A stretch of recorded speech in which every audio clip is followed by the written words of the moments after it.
மேகாலயா ப்ராஜெக்ட்னா என்ன? அப்படி ஒரு ப்ராஜெக்ட் வந்து நான் பேசலைங்க. அது சொல்லப்பட்டிருக்காங்க. அது சம்பந்தப்பட்டு வாதங்கள் உயர்நீதிமன்றத்தில் இருக்கிறது. அது வாதங்கள் இருக்கிறவ சட்டத்தையும் நீதியும் நான் நம்புகிறேன். நிச்சயம் நீதிமன்றத்திலே ஒரு நாள் விடுதலை பெறும். அதுவரை பொறுமையா இருங்க. இளையராஜாவிடம் நான் பேசினேன். ஒரு அரசியல் ஆய்வாளராக ஒரு தரவுகள் சேர்ப்பதற்காக நான் பேசப்பட்டேன். அதுக்கு அடுத்த கட்ட விஷயங்கள் கூட வழக்குகள் நீதிமன்றத்தில் பேசக்கூடாது நாகரிகம் சொல்லப்படுற வேற ஒன்றும் இல்லை. நிச்சயமா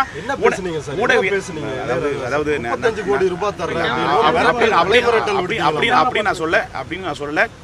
அதாவது இல்ல அது மாதிரி நான் சொல்ல அது மாதிரி நான் வந்து இது சம்பந்தப்பட்டு அத்தனை வாதங்களும் நீதிமன்றத்திலே வழக்காடிலே வாதம் விட்டு இருக்கிறேன். அந்த வாதங்களுடைய காப்பிகள் எடுத்து பார்க்குற போது உங்களுக்கு புரியும். என்னுடைய திருநாவுக்கரசு தரப்புல என்ன வாதங்கள் வைக்கப்படுதோ தயவு செஞ்சு நீதிமன்றத்தில் வந்து அந்த பேப்பர் எடுத்து படிச்சு பாருங்க. அதனுடைய உண்மைத்தன்மை புரியும். மீது எந்த விஷயமும் சொன்னோம்னா சில விஷயங்கள் கடந்து போக விரும்புகிறேன். இந்த காலங்கள் வருகிறப்போ நிச்சயமா உரிய பதில் இந்த வழக்கிலே கிடைக்கும். எம்எல்ஏ செந்தில் பாலாஜிக்கும் அவருடைய தம்பிக்கும் உங்களுக்கும் என்ன தொடர்பு? இல்ல தொடர்பு எதுவுமே நீதிமன்றத்தில் இருக்க போது அதை பத்தி பேசக்கூடாதுங்க. தொடர்பு இல்லை என்பது நான் வாதத்தில் வைக்கப்பட்டிருக்கேன். எதுக்காக இந்த வழக்கில் நான் இல்ல இந்த வழக்கில் எதுக்காக நான் வந்திருக்கிறேன், என்ன வழக்கு என்ன விவாதங்களை செய்து கொண்டிருப்பதை அவன் நீதிமன்றத்தில் வைக்கப்பட்டிருக்கேன். நீதிமன்றத்தில் விவாதம் நடந்து கொண்டிருக்கிற போது இதில் யாதொரு கருத்து சொல்லக்கூடாது. உங்களோட சேர்த்து 16 பேரை வந்து அதாவது ஊடகவியலாளர் கேட்கறீங்க இல்ல ஊடகவியலாளர் கேட்கறீங்க. அதுக்கு முகாந்திரம் இருக்கா இல்லையா தொடர்பு இருக்கான்னு நிச்சயமா நான் பதில் சொல்றேன். அது பொறுமையா கடைபிடிங்க. காலங்கள் இருக்கிறது பதில் கட்டாயம் கிடைக்கும். பதிவு செய்யப்பட்ட வழக்கு இது பொய்ன்னு சொல்றீங்களா? இல்ல அதாவது நீதிமன்றத்தில் வழக்கு இருக்கு, இன்னும் விசாரணை இருக்கு, இன்னும் இப்பதான் ஜாமீன்ல வந்திருக்கிறோம். நிறைய விஷயம் பேச வேண்டிய நேரத்தில் பேசுறேன் சொல்றேன். ஒரே நேரத்தில் இருந்தது இல்ல ஈரோடுல வந்து நான் வேற தொழில் ரீதியாக ஒரு விஷயத்துக்காக செல்லப்பட்டேன். அந்த தொழில் ரீதியாக விஷயங்கள் மீட்டிங் முடிச்சு வரப்பட்டனவளே மற்றபடி நான் அவங்களை சந்திக்கப்படலை. ஸோ நிறைய விஷயங்கள் நான் பேசுகிறேன்.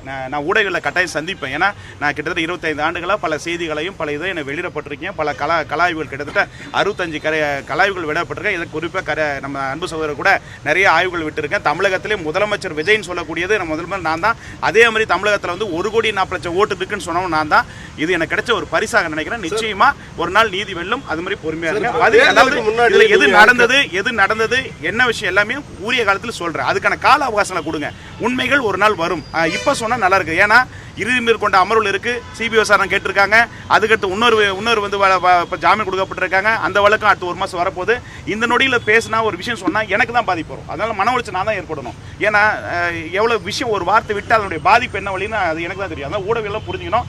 நான் கண்டிப்பாக பத்திரிகைகளை சந்திப்பேன். உரிய நேரத்தில் கட்ட நேரத்தில் இப்போ எனக்கு ஒரு அவகாசம் கொடுங்க. வேற ஒன்றும் கேட்கல. அதாவது இந்த வழக்கில் என்ன நடந்தது ஏது நடந்தது அது பேசுகிற நேரத்தில் பேசுகிறேன். இப்போ பேசினா எனக்கு தான் பிரச்சனை வரும். நாளைக்கு பாதிக்கப்படுறது நானும் என் குடும்பம் தான். சார் இப்போ இந்த வழக்கில் தொடர்புடைய A7 A8 ரமேஷ் கார்த்திக் இவங்க 2 பேரும் காவல்துறை செந்தில் பாலாஜி பேரை சொல்லி எங்களை வந்து சம்பந்தப்பட்ட டார்ச்சர் பண்ணாங்க அப்படின்னாங்க. உங்களுக்கு அப்படியேதான் இல்ல அது சம்பந்தப்பட்ட வாதங்கள் உயர்நீதிமன்றத்தில் வைக்காது. முழுமையாக நீங்க வாதங்களை பார்க்கப்படுறது சம்பந்தப்பட்ட வாதங்கள் எனக்கு பின்னாடி கிட்டத்தட்ட 16 பேர் இருக்காங்க. அது சம்பந்தப்பட்ட அவர்களுக்கும் எனக்கும் என்ன ஒரு என்று என்னுடைய வழக்கறிஞர்கள் இருவர்கள் வாதிட்டார்கள். அந்த வாதத்தினுடைய நகலை படிச்சீங்கன்னா உங்களுக்கு எல்லாமே புரியும். அது எல்லாமே சொல்லப்பட்டிருக்கு. இந்த வழக்குக்கும் எனக்கு என்ன சம்பந்தம், இந்த கன்சர்ன் சொல்லப்பட்ட நபருக்கும் என்ன சம்பந்தம் விளக்கங்கள்லாம் அதில் கொடுக்கப்பட்டிருக்கு. அந்த விளக்கங்களை பார்த்து நீங்க தாமரைச்சொல்லும் திருவாசன்ற வழக்கு தான் என்னோட தரப்புல வாதிட்டாங்க. அவங்க கிட்ட கேட்டீங்கன்னா உங்களுக்கு எல்லாமே புரியும். ஆகவே நீங்க நிதானத்தை கடைப்பிடிங்க. நிச்சயமா ஒரு நாள் உண்மை வரும். சிங்கப்பூர் வரைக்கும் தொடர்பு இருக்குதுன்றாங்க. பெங்களூர் சிங்கப்பூர்ல இருந்தெல்லாம் அவாலா நிதி வந்து உங்களுக்கு வழங்கப்படும். எனக்கு வேணா திருநெல்வேலி அல்வா வேணா தெரியுங்க. நான் வாங்கி தரேன். வேணா சாப்பிடுங்க. அவாலெல்லாம் எனக்கு தெரியாது. திவாலா வேணா தெரியும். தில்லானா மோகனாமா தெரியும். ஏங்க நீங்க வேற காமெடி பண்றீங்க?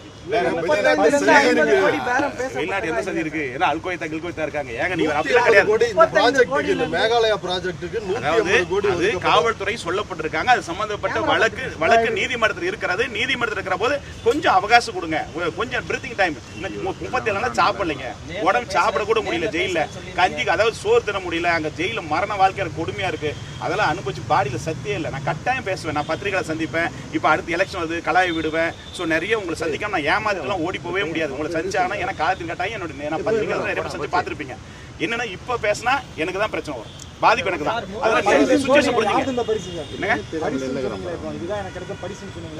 முதலமைச்சர் தமிழக முதலமைச்சர் அவர்கள் விஜய் அவர்கள் கிட்டத்தட்ட 1.5 மணி நேரம் நான் பேசப்பட்டேன். எலெக்ஷனுக்கு முன்னாடி பாஜக அதிமுக கூட்டணியில் கிட்டத்தட்ட இறுதிக்கட்ட பேச்சுவார்த்தை இருந்த போது நான் 1 மணி நேரம் 34 நிமிஷம் ஜானு சரண் ரெட்டி மற்ற ஆள்களிடம் பேசப்பட்டு அந்த ஆலோசனை கூட பீஸ் கூட கொடுக்கல. அந்த நன்றிக்கான பரிசு தான் இந்த வழக்கு.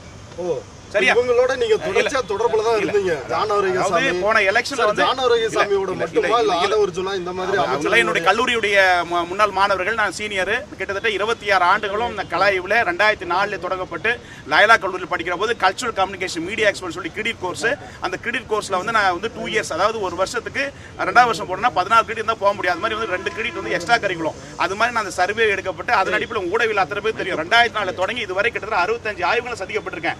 பத்திரிகைகளை சந்திச்சு இதுவரையும் நான் வந்து ஒவ்வொரு ஆய்வும் விட்டுருக்கேன், ப்ரூவ் பண்ணிருக்கேன். தமிழகத்திலே யார் ஒருவரும் இந்திய அளவிலே 1,40,00,000 ஓட்டு இருக்குன்னு ஒரு வருஷம் முன்னாடி சொன்னதில்ல. திமுக மிகப்பெரிய கூட்டணி, அதிமுக மிகப்பெரிய கூட்டணி. அப்படியேப்பட்ட சூழ்நிலை இருந்த போது கூட நான் கருப்பு தமிழா இருக்கிற போது 1,46,00,000 ஓட்டுகள் இருக்குன்னு சொன்னேன். வந்துச்சா இல்லையா? அப்படி இருக்கிற போது அது கிடைச்ச பரிசு, அதை பரிசை நான் ஏற்றுக்கொள்கிறேன். காலம் ஒரு நாள் பதில் சொல்லும், அதுவரையும் காத்துருங்க. இப்ப நான் வாயை விட்டேன்னா எனக்கு தான் பொய்க்க வரும். பொறுமையா இல்ல உங்களுக்கும் ஜான் ஆரோக்கியசாமிக்கு அவங்க நண்பருங்க. இல்ல பிரச்சனை இல்ல, நண்பர்கள். நான் போன இந்த வழக்கு அது பேசுறேன், இப்ப பேசக்கூடாது சோதரா. நீங்க நல்லா போட்டு வாரீங்க, தப்பு நல்ல பத்திரிகையாளர், அதுக்கு நேரங்கள் மட்டும் சொல்றேன். இப்ப வழக்கு எனக்கு தான் ஏன் பிரச்சனை வரும்? உண்மையா நடவடிக்கைன்னு பாக்குறீங்களா? அது நல்ல கேள்வி நண்பா. காலம் பதில் சொல்லும், கொஞ்சம் பொறுமையா இருங்க. ஏன்னா இதுக்குள்ள நிறைய விஷயம் அடைய இருக்கு. நான் சொல்றேன், இப்ப சொல்றேன், வழக்கு இருக்கு.